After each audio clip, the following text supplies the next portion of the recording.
اللہ نے ہدایت دی، لیکن پھر شرارت نفس کی وجہ سے، اپنی خواہشات اور شہوات کی پیروی کرنے کی وجہ سے، اللہ کی دی ہوئی کتاب کو اپنے پیٹھ کے پیچھے پھینکنے کی وجہ سے اس ہدایت سے محروم ہوئے، اور اس کے نتیجے میں اللہ تعالیٰ کا غضب ان پر نازل ہوا۔ یہود پر دو بڑے بڑے دور غضب الہی کے، اللہ تعالیٰ کے عذاب کے آ چکے تھے حضور کی بعثت کے وقت تک۔ ایک دفعہ اسیرینز کے ہاتھوں، اور عراق کا بادشاہ تھا نبوکڈنضر جس کے ہاتھوں تباہی آئی تھی۔ یروشلم میں 6 لاکھ اس نے یہودی قتل کیے تھے، 6 لاکھ کو کیپٹیو بنا کر بھیڑوں اور بکریوں کی طرح سے وہ لے گیا تھا بیبیلونیا، عراق کا جو اس وقت کا صدر مقام تھا، اور تقریباً 150 برس تک وہاں کیپٹیوٹی میں رہے تھے۔ بہت بڑا عذاب آیا تھا، بہت بڑا عذاب آیا۔ پھر اللہ نے ان پر عنایت فرمائی۔ حضرت عزیر علیہ السلام جو ہیں وہ مبعوث ہوئے، انہوں نے توبہ کی منادی کی، لوگوں نے توبہ کی، پھر اللہ نے انہیں ایک عروج دیا دنیا میں، لیکن پھر انہوں نے وہی شرارتیں کی، پھر عذاب آیا۔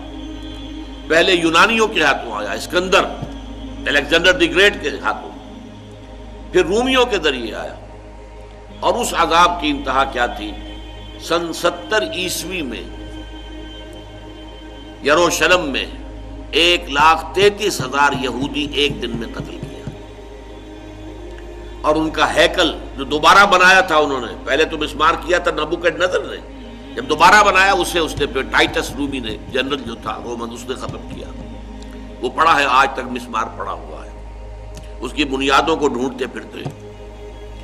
لیکن ایک تیسرا دور ان پر آیا، وہ حضور کی بعثت کے بعد، وہ پچھلی صدی 20ویں صدی کے وسط میں ہٹلر کے ہاتھوں 60 لاکھ یہودیوں کا قتل۔ یعنی نبوکڈنضر تو بڑی پرانی شے معلوم ہوتی ہے نا، 2500 سال پرانی بات ہے، کوئی آج کی بات تو نہیں، 2600 سال پرانی بات ہے۔ اسی طرح ٹائٹس رومی کی بات بھی 1900 برس پرانی بات ہوگی۔ یہ تو ابھی 60 برس پہلے کی بات ہے۔ 60 لاکھ 6 ملین جیوز ایکسٹرمینیٹڈ۔ تو اللہ تعالیٰ کا عذاب آتا ہے بہت سخت، اور یہ معاملہ جیسا کہ میں نے کہا تھا ہم پر بھی آیا۔ حضور نے فرمایا تھا لَيَأْتِيَنَّ عَلَىٰ أُمَّتِي مَا أَتَىٰ عَلَىٰ بَنِي إِسرَائِيلَ حَسْبَ النَّعْلِ بِالنَّعْلِ، میری امت پر بھی وہ سارے حالات وارد ہوں گے جو بنی اسرائیل پر وارد ہوئے تھے، بالکل ایسے جیسے ایک جوتی دوسری جوتی سے مشابہ ہوتی ہے۔ ایک جوڑا ہے جوتیوں کا، اگر رکھا ہو زمین پر تو اس میں فرق نظر آئے گا، پنجے کے فرق کی وجہ سے، ڈائریکشن کی وجہ سے۔ ان کے تلوے جوڑ دیجئے تو کوئی فرق نہیں۔ ہم پر عذاب آیا، پہلے کروسیڈرز کے ہاتھوں آیا، لاکھوں مسلمان قتل ہوئے، 88 برس کے لیے مسجد اقصیٰ، یروشلم، بیت المقدس صلیبیوں کے ہاتھ میں چلا گیا۔ پھر آیا عظیم ترین جو ہم پر آیا ہے عذاب اللہ کا، وہ آیا تاتاریوں کے ہاتھوں، کروڑوں مسلمان قتل ہوا، وہ لاکھوں کی بات نہیں ہے۔ یہ پہلا دور تھا ہم پر عذاب کا۔ پھر اس کے بعد دوسرا دور آیا، پورا عالم اسلام یورپی طاقتوں کا غلام بن گیا۔ انگریز آ گئے، بلندیزی آ گئے، فرانسیسی آ گئے، ہسپانوی آ گئے، ڈچ آ گئے، فلاں آ گئے، فلاں آ گئے، پورا۔ اس عذاب سے ابھی ہم نکلے ہی ہیں کہ اب جو اگلا عذاب جو ہے وہ ہم پر مسلط ہوا ہے، وہ مالیاتی استعمار جو ہے یورپ کا، مغرب کا۔ یہ جو ملٹی نیشنل کمپنیاں،